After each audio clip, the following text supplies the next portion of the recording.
The stars were quiet. Space stretched wide and dark. But inside the small ship called Vigilant Dawn, there was tension. Captain Eli Grant stood at the front window, looking at the unknown galaxy ahead. His crew had been exploring deep space for weeks, far beyond the last human outpost. They were scientists, not soldiers. But now, something had changed. A strange signal had pulled them off course. It wasn't a normal sound or message. It was strong, full of patterns, and didn't match anything human. The crew thought it was a chance to discover something new. They were wrong. As the Vigilant Dawn followed the signal, the stars shifted. Suddenly, black shapes appeared around the ship. Giant ships, cold and sharp like knives, blocked their way. These were not machines made for peace. They were built for war. Lena Morgan, the ship's pilot, shouted, "They're locking onto us. I can't move." Eli didn't panic. He stared forward. "Don't fire. Let's see what they want." But they didn't speak. Ow! A bright beam hit the ship. Lights flickered. The screens turned black. Then a new face appeared on the main screen. It was a woman, dressed in armor of silver and deep red. Her eyes were hard, her voice colder than the vacuum of space. "You've entered the Queen's sky. You are prey. Will kneel or be destroyed." She was human, but not like Earth humans. She stood taller, stronger, and the way she spoke made it clear. She ruled by fear. Eli answered calmly, "We're not enemies. We came to explore." "There is no peace," she said. "Only power. You are weak." Before Eli could reply, the ship shook. The second ship beside them exploded without warning. The Vigilant Dawn drifted helplessly, trapped between the warships. Lena shouted again, "We lost power. They can kill us any second." But they didn't. That was the mistake. What the Queen and her warriors didn't know was that Earth had changed. Humans had stopped fighting with just guns. They had started using something else's invention. It's inside the ship, an old system activated. It wasn't a weapon. It was called Mir. It reflected signals, broke patterns, and made the ship vanish from enemy sensors for a few seconds. Just enough to confuse. Just enough to escape. The Vigilant Dawn didn't run away. It dropped small machines behind it. They were no bigger than coins, but they spread a fog of false images. The warships fired at shadows, wasting their strength. The Queen watched from her throne. She had never seen this before. Her ships were blind. Her commanders shouted for orders. But there was nothing to see. Nothing to attack. Eli gave the command. Send the full data to Earth. Everything. Yeah.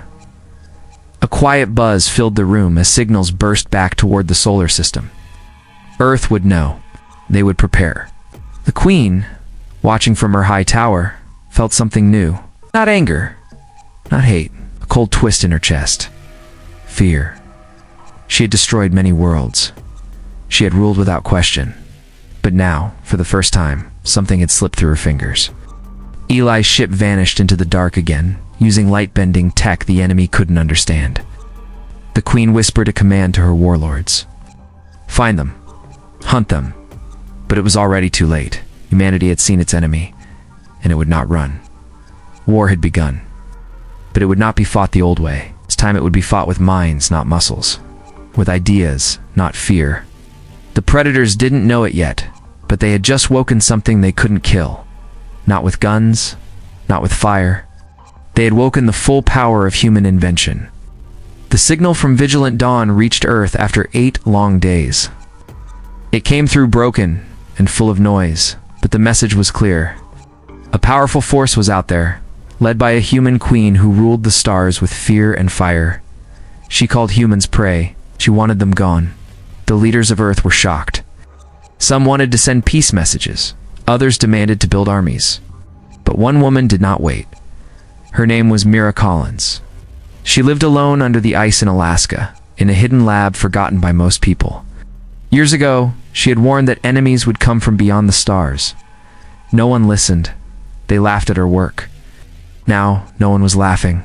Mira had spent years building something, not a gun, not a ship. It was a mind.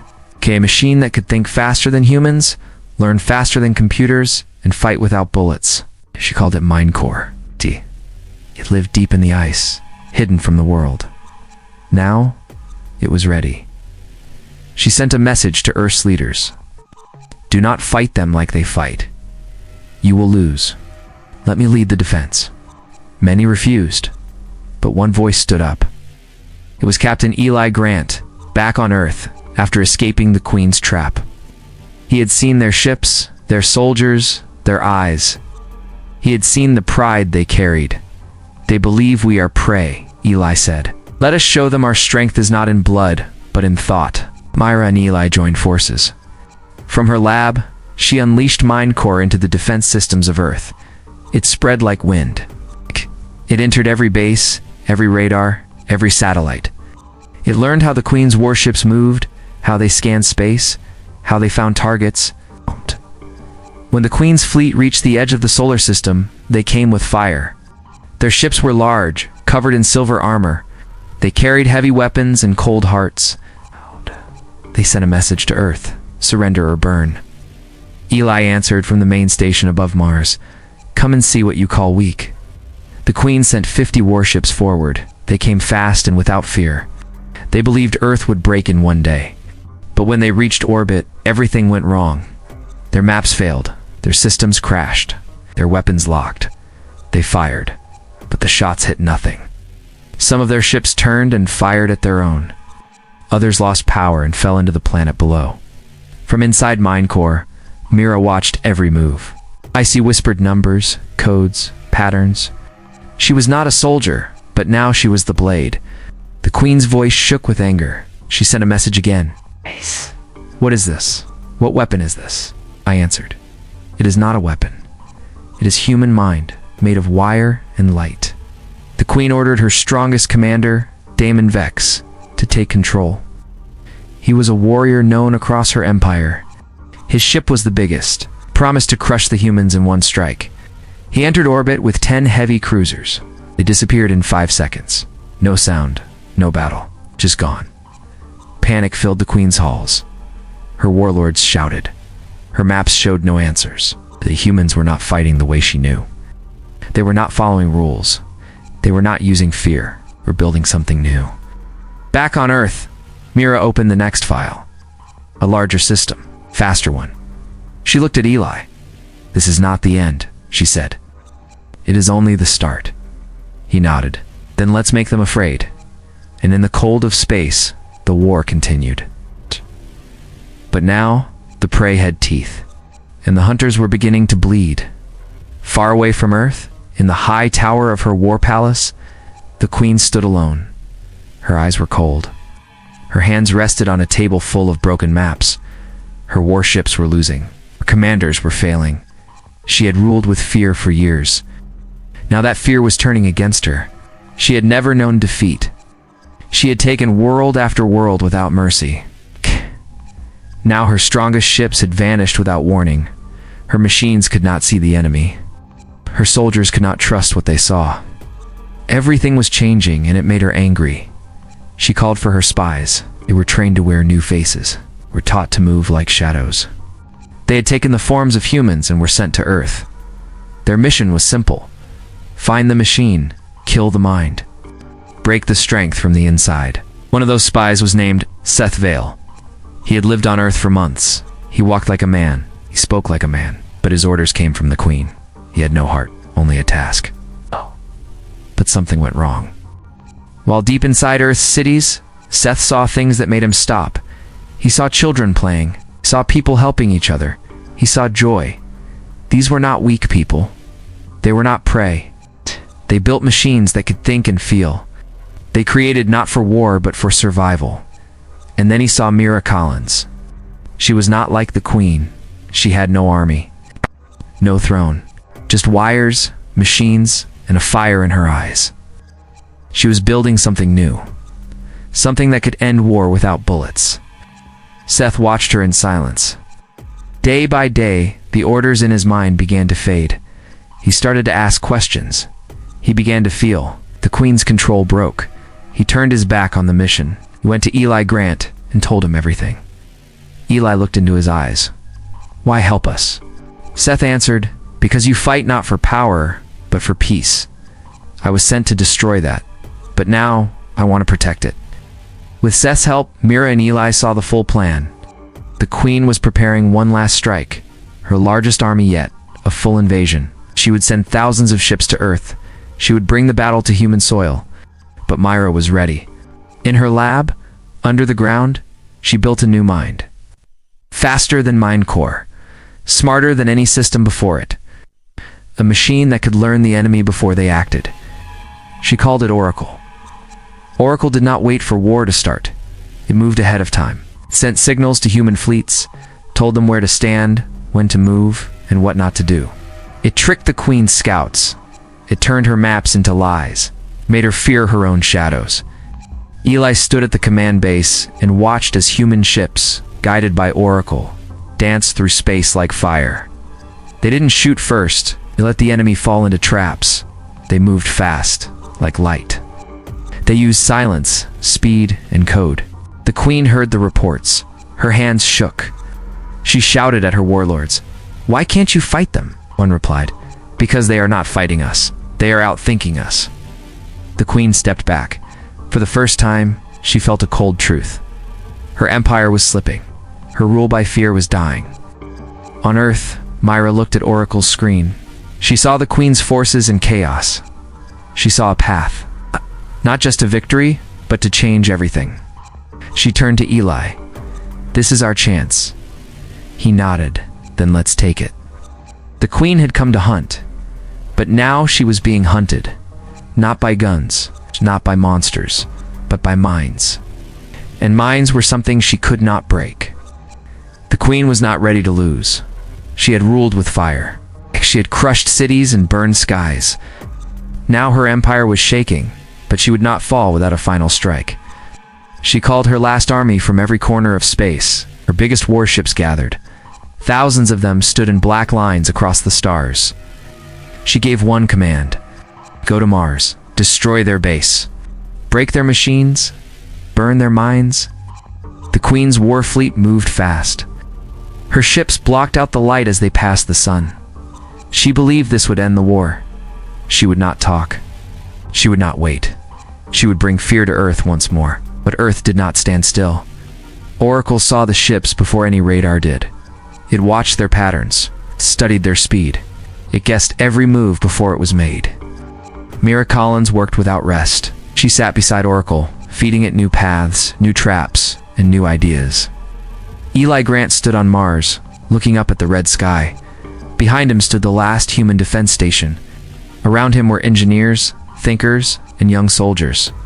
They were ready, but they were not afraid. They trusted Mira. They trusted Oracle. As the Queen's fleet entered Mars orbit, something strange happened. Their screens turned white, their systems froze. Maps blinked and disappeared. Orders stopped reaching the ships. Captains called for help, but no one answered. Then came the lights. From the dark side of Mars, human ships rose. They were smaller, but faster. They moved like shadows. They did not shoot first. Instead, they sent signals that confused the enemy. Some warships turned the wrong way. Others began to spin. A few fired at their own by mistake. The Queen's war fleet was breaking apart before the first real shot. She screamed from her tower. "Fight back! Kill them!" But her voice could not reach the battlefield. Mira had done more than attack. She had built a space where the Queen's machines could not think. Inside this zone, Earth controlled the laws. Her signals were lies. Her weapons were useless. Nothing made sense to the Queen's soldiers. Eli gave the first strike order. Human ships targeted only engines and power. They disabled. They did not destroy. They took the enemy ships one by one, using speed and silence. The Queen sent a message.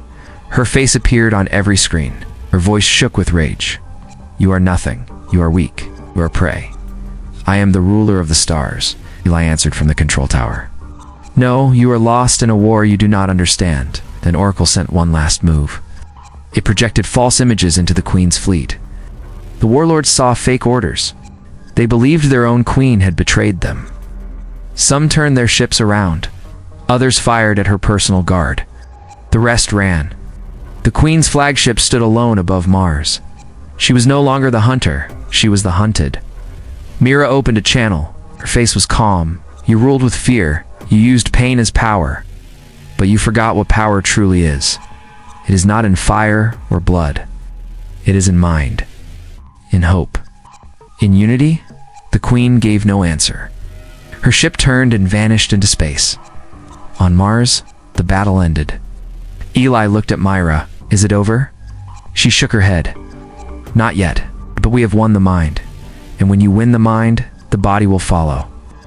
The stars were quiet again, but they were no longer cold. Earth had not just survived, it had risen. And the galaxy would never forget the day the hunters became the prey. The war was ending. Across the stars, silence began to grow. Ships that once came to destroy Earth now floated without power. Soldiers who followed orders without question now stood in confusion. The Queen was gone. Her final attack had failed. Her empire was falling. On Earth, there was no cheer. People stood still. They waited. They watched the skies. No one knew if the Queen would return or strike again. But Mira Collins knew. She sat inside her cold lab, staring at Oracle. The machine had seen everything. It had read every pattern. It had followed the Queen's final move. It showed only one path. The Queen was not coming back. Eli Grant stood in a ship high above Earth. He looked down at the blue planet. Below him were cities, forests, oceans, and people. Behind him was the sky where battles had burned. Now there was peace, but it was not finished. He knew they had to fix what was broken. Mira and Eli began work together. They did not build more weapons, they built bridges. They sent messages to every world once ruled by the Queen. They offered help, not control. They sent food, power, and knowledge. Some worlds were afraid at first. Others cried in joy. For the first time in years, they saw hope. Mira sent Oracle across space, not as a weapon, but as a guide. It found lost colonies, stopped fighting in the dark zones, and taught machines to grow food where nothing lived before. The same mind that ended the war was now saving lives. Eli flew to many of those worlds. He never spoke with pride, did not act as a ruler. He listened, asked what people needed, shared the story of Earth, of how they were once weak but never gave up, told them how they fought with mind, not hate. Some old warlords tried to rise again. They wanted to rule with fear, just like the Queen had done. But their soldiers no longer followed them. They had seen a new way. They had seen what true power looked like. No one had seen the Queen since her ship vanished into deep space. Some believed she died alone. Others said she hid in the farthest place in the galaxy. But Mira believed something else. She believed the Queen had changed. Mira showed Eli a strange signal one day. It came from the edge of space. A soft wave of code hidden in the stars. It was like a voice. Not a call for war. Not a command, but a question. Is there another way? Mira smiled. Maybe she is learning. Eli looked at the message. Then maybe we all are. Years passed. The stars no longer burned with war. Children grew up hearing stories of a time when humans were called prey. Of those same children flew ships powered by thought. They built cities in places where dust once ruled. Deep under the earth, in Mira's lab, a room stayed closed. Inside it, Oracle watched everything. It did not control. It did not lead. It only guided. On the wall beside it, Mira had written one line. We were never prey. We simply learned to stop hunting. The galaxy had changed. Not because of stronger guns or bigger ships, but because of a choice. A choice to build instead of destroy. To protect instead of rule. To think before striking. And in that choice, humanity found something stronger than victory. They found their place among the stars.